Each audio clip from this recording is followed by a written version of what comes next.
Life's never handed me anything on a silver platter. My name's Anna, and by the time I was 6, both my folks had passed, leaving me in the care of my grandma.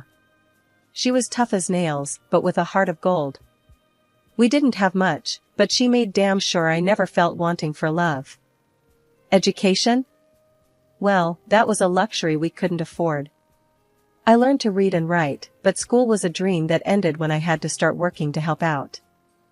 I ended up waitressing at a diner downtown, a place where the tips were as meager as the hopes of ever getting out of there.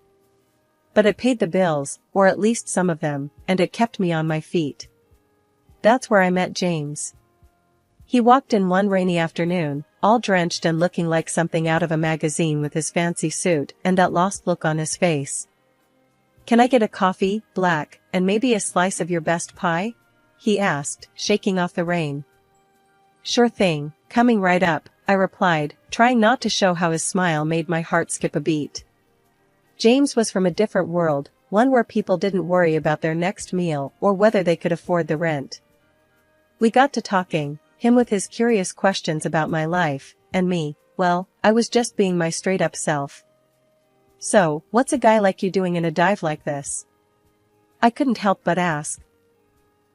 "Just passing through, looking for a bit of real life, I guess." He chuckled, that smile never leaving his face. "Real life, huh? Spend a day in my shoes, you'll get more real life than you bargained for," I joked back, not really expecting him to understand. But he surprised me.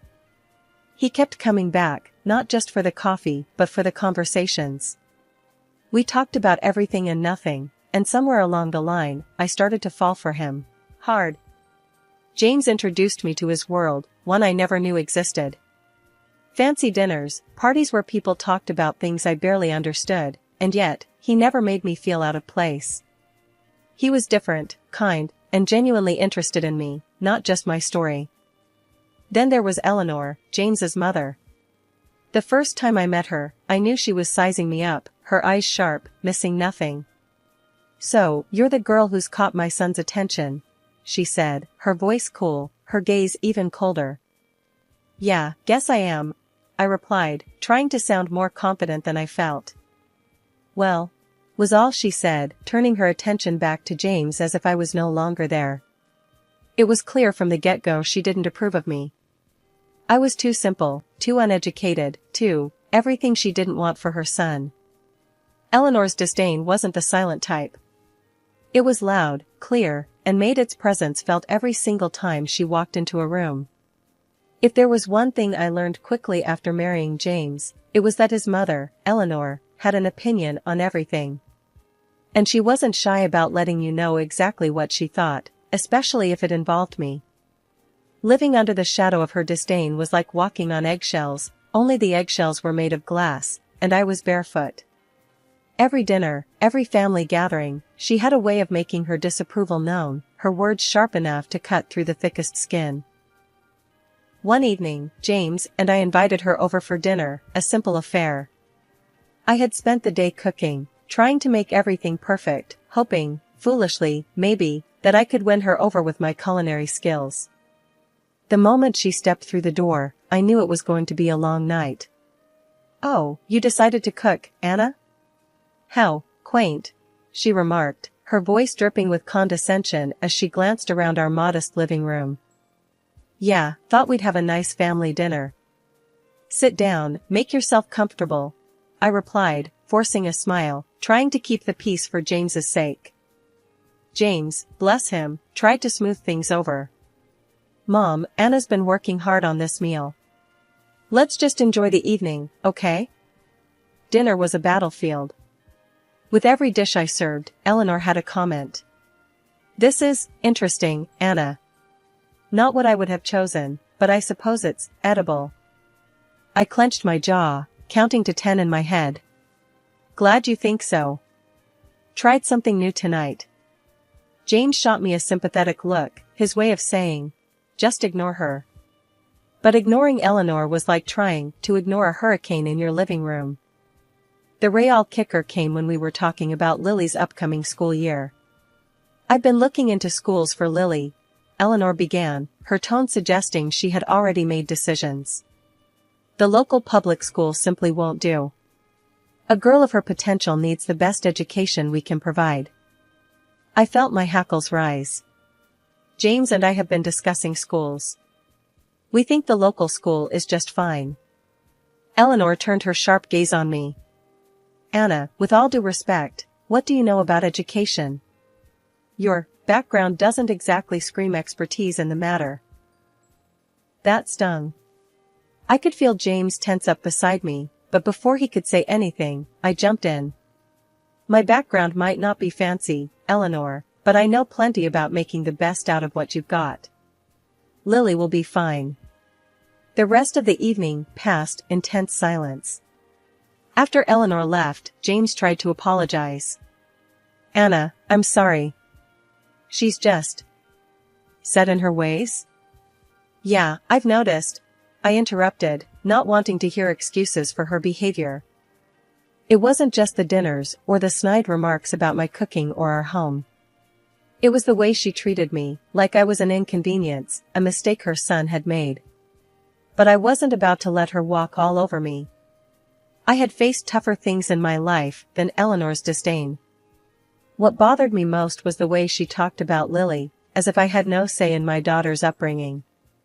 The thought of her undermining me with Lily, teaching her to look down on where she came from, made my blood boil. James was caught in the middle, I knew that. He loved his mother, but he loved me and Lily too. We'll figure this out, Anna. I promise, he said, pulling me into a hug. Eleanor's idea of music lessons for Lily felt more like a military operation than anything resembling fun. She'd march into our home, piano books in hand, a stern look on her face that would make a drill sergeant proud. Lily, bless her heart, tried to look excited, but I could see the dread in her eyes. It broke my heart. One afternoon, after another one of these so-called lessons, Lily came to me, her little face scrunched up in distress. Mommy, do I have to keep doing piano with Grandma? She gets mad when I mess up. It's not fun. I knelt down, pulling her into a hug. Hey, it's okay. You don't have to do anything that makes you unhappy. Let me talk to Grandma, okay? Lily nodded, wiping away a tear. It was the last straw.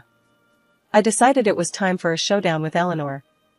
That evening, when Eleanor was about to leave, I stopped her at the door.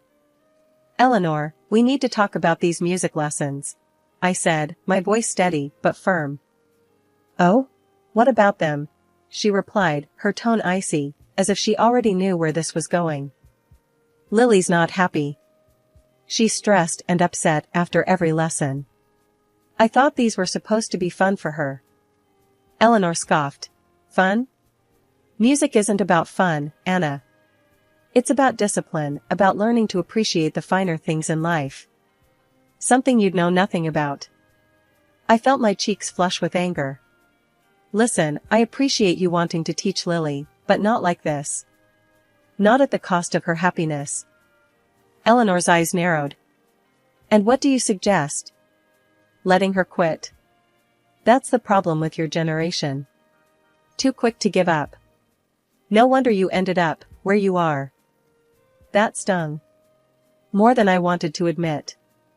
It's not about giving up. It's about not forcing her to do something she hates. There's a difference. Eleanor shook her head, dismissive.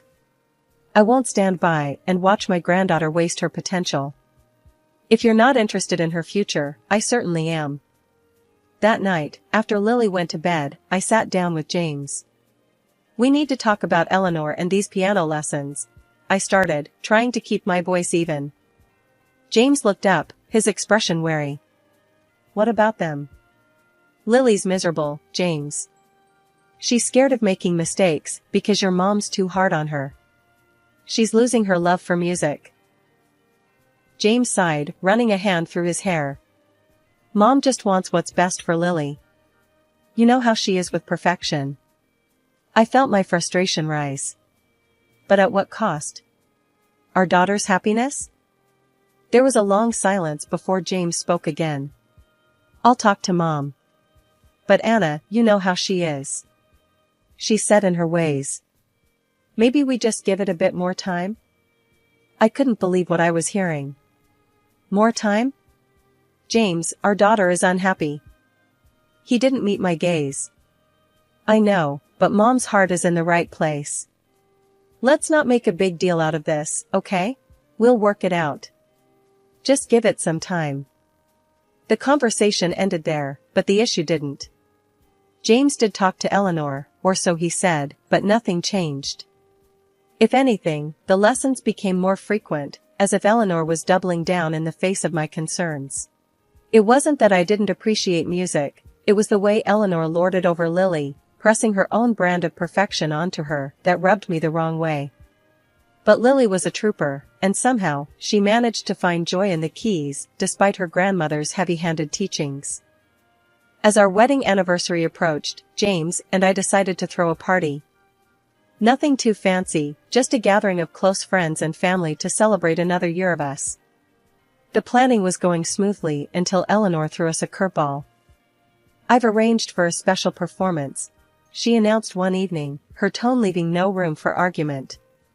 Lily and I will be playing a duet. You'll need to rent a stage and a piano. James and I exchanged a look. A piano? He echoed, clearly taken aback.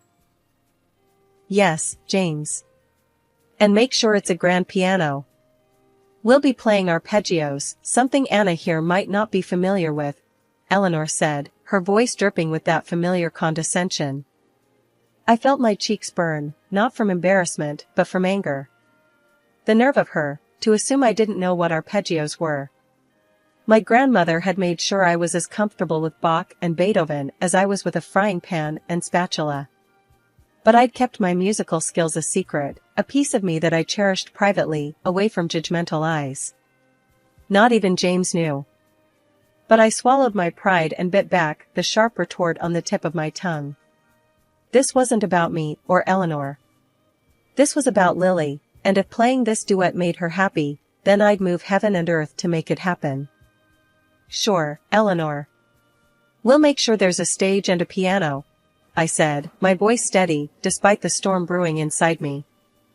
Eleanor looked satisfied, her smile sharp as a knife. Good. It'll be educational for you, Anna. A chance to see what real music sounds like.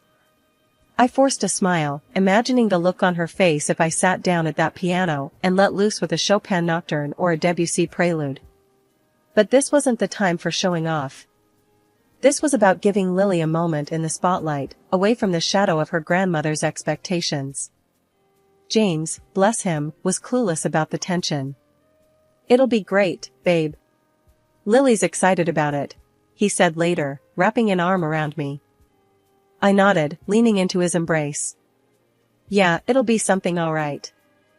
As the day of the party drew closer, I found myself feeling more anxious than excited. Not about the party itself, but about that performance. It was a reminder of how much I'd kept hidden from my own family, and of the delicate balance we maintained to keep the peace. The party was in full swing, laughter and chatter filling our backyard, transformed for the night into a slice of celebration. James was mingling, playing the host with an easy charm that made me fall for him all over again every time I saw it. Lily, dolled up in a dress that sparkled under the fairy lights, was buzzing with excitement and nerves about her upcoming performance. I was fussing over the last-minute details when Eleanor made her grand entrance, draped in elegance, but with that ever-present air of scrutiny. Anna, dear, is everything set for our performance? She asked, her eyes darting around, assessing everything with a critical eye. Yep, all set. The piano's tuned, and the stage is waiting, I replied, keeping my voice neutral.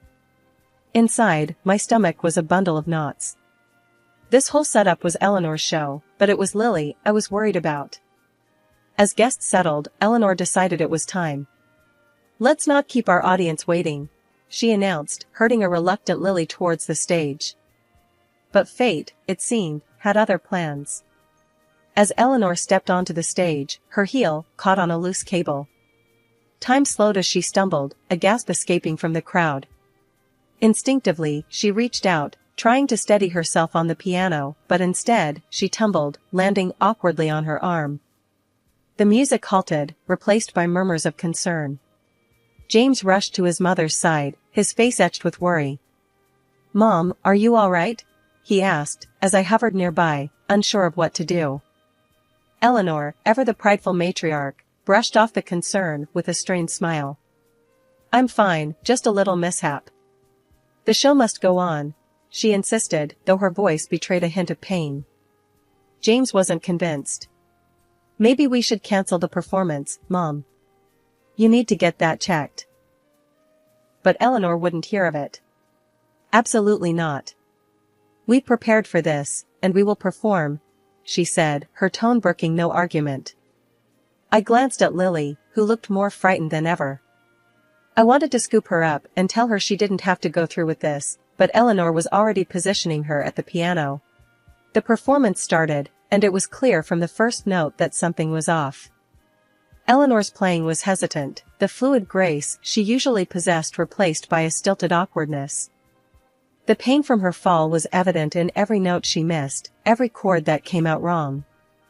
A murmur ran through the assembled guests as the performance went on. It wasn't long before some couldn't hide their amusement, their whispers turning into barely suppressed chuckles. The sight of Eleanor, always so poised and in control, struggling to play basic arpeggios because of her injured arm was, I had to admit, a bit funny in a tragic sort of way. But my heart went out to Lily, caught in the middle of this farce, her eyes darting between the keys and her grandmother, a look of sheer panic on her face. The performance, meant to be the highlight of the evening, turned into a comedy of errors, with Eleanor's pride leading the charge. Despite the awkwardness of the situation, I couldn't help but feel a twinge of sympathy for her. There she was, trying to maintain her dignity in front of an audience that found her predicament amusing. It was a humbling moment for someone who seldom found themselves anything less than perfect. As I watched Eleanor stumble away from the piano, her pride taking a hit right in front of everyone, I was torn. Part of me thought, well, it's about time she came down a peg or two. But then, seeing her trying to blink away those tears of frustration, my heart softened. She might be all sorts of difficult, but she didn't deserve to be humiliated like that. And Lily, my sweet girl, looked so upset by the whole ordeal, I couldn't bear it. Eleanor, her face a mask of disappointment mixed with pain, slowly moved aside. That's when I made my decision. I wasn't about to let the evening end on such a sour note. Not if I could help it. So, there I went, taking a seat at the piano beside Lily, who looked at me with wide, questioning eyes. "Just follow my lead," I whispered to her, giving her a reassuring smile. I could feel everyone's eyes on us, curious, maybe even a bit skeptical. We started to play, and it was like magic. The notes just flowed, perfect and clear. For a few minutes, there was no Eleanor, no awkward tension, just me, Lily, and the music. I could hear the surprise in the room, the shift in the atmosphere as we hit our stride. The applause that followed was thunderous, especially from James, who looked like he might burst with pride. But it was Eleanor's reaction that caught me off guard. She was standing there, tears streaming down her face, but this time they were different. There was something like respect, maybe even a hint of regret, in her eyes. I had no idea you could play," she said, her voice soft, almost lost in the buzz of the room. "A lot of things you don't know about me," I shot back, half teasing, half serious. It was a moment of triumph, sure, but it was also a bridge, a way to show her there was more to me than she'd ever given me credit for. Lily, ever the showman, took her little bow, her face lit up with a mix of relief and joy. And as the applause died down, I stayed seated at the piano, my fingers resting lightly on the keys, ready for the next piece. "Wow, Anna, that was incredible." "I had no idea," James said, his voice filled with wonder and something akin to disbelief. Eleanor cleared her throat, stepping closer, her gaze fixed on me. "Anna, I must admit, that was quite a performance. You and Lily, you played beautifully together." I raised an eyebrow, surprised by her concession. "Thanks, Eleanor. Music's always been a big part of my life." Just never had the chance to show it off like this. The guests murmured their agreement, some still clapping softly, their smiles genuine and encouraging. It was a rare moment of unity, the usual tensions forgotten in the wake of our shared experience. Lily tugged at my sleeve, her earlier shyness replaced by excitement. "Mom, can we play another one? Please?" I looked down at her, her enthusiasm infectious. "Sure, kiddo. What do you say we give them a little Beethoven?" The mention of Beethoven caught Eleanor off guard, her interest piqued. "Beethoven, you say? I didn't realize you were familiar with his work." "There's a lot of things about me you're not familiar with," I shot back, not unkindly. I turned to the guests, who were watching our exchange with a mix of amusement and curiosity. "Everyone, we hope you enjoy this next piece. It's one of our favorites." As Lily and I launched into the first few bars of Für Elise, a piece so familiar yet always capable of evoking deep emotions, the room settled into a hushed reverence. The music flowed from us, a testament to hours of practice and a shared love for the piano that I hadn't realized was so strong in my daughter. When the piece ended, the applause was louder, more assured. It was as if our performance had woven a thread of connection through everyone present, drawing us together in appreciation of something truly special. James came over, his pride evident. "I think we might need to get a second piano at this rate," he joked, but I could tell he was seriously considering it. Eleanor approached again, this time her expression softer, more reflective. "Anna, I was wrong about you. Your love for music, for our family, it's clear. I'm sorry for any harsh words I've said." I was taken aback by her apology, the sincerity in her voice unmistakable. "Thank you, Eleanor. That means a lot coming from you. Maybe we can start fresh?" She nodded, a small smile playing at the corners of her mouth. "I'd like that. Very much." The rest of the evening was a blur of laughter, conversation, and even more music. Lily and I played a few more pieces, each one drawing cheers and applause from our guests. It felt like a turning point, a bridge mended through the power of music and a shared moment of vulnerability. It's been a while since that unforgettable night when music changed everything between me and Eleanor, my once daunting mother-in-law. If someone had told me back then that we'd end up close, I would have laughed it off. But here we are, and I can hardly believe it myself. Eleanor softened a lot, especially when it comes to Lily's upbringing. She's not as rigid as she used to be, and I see a warmth in her I never knew existed. These days, we often find ourselves sitting side by side at the piano, our fingers dancing over the keys in perfect harmony.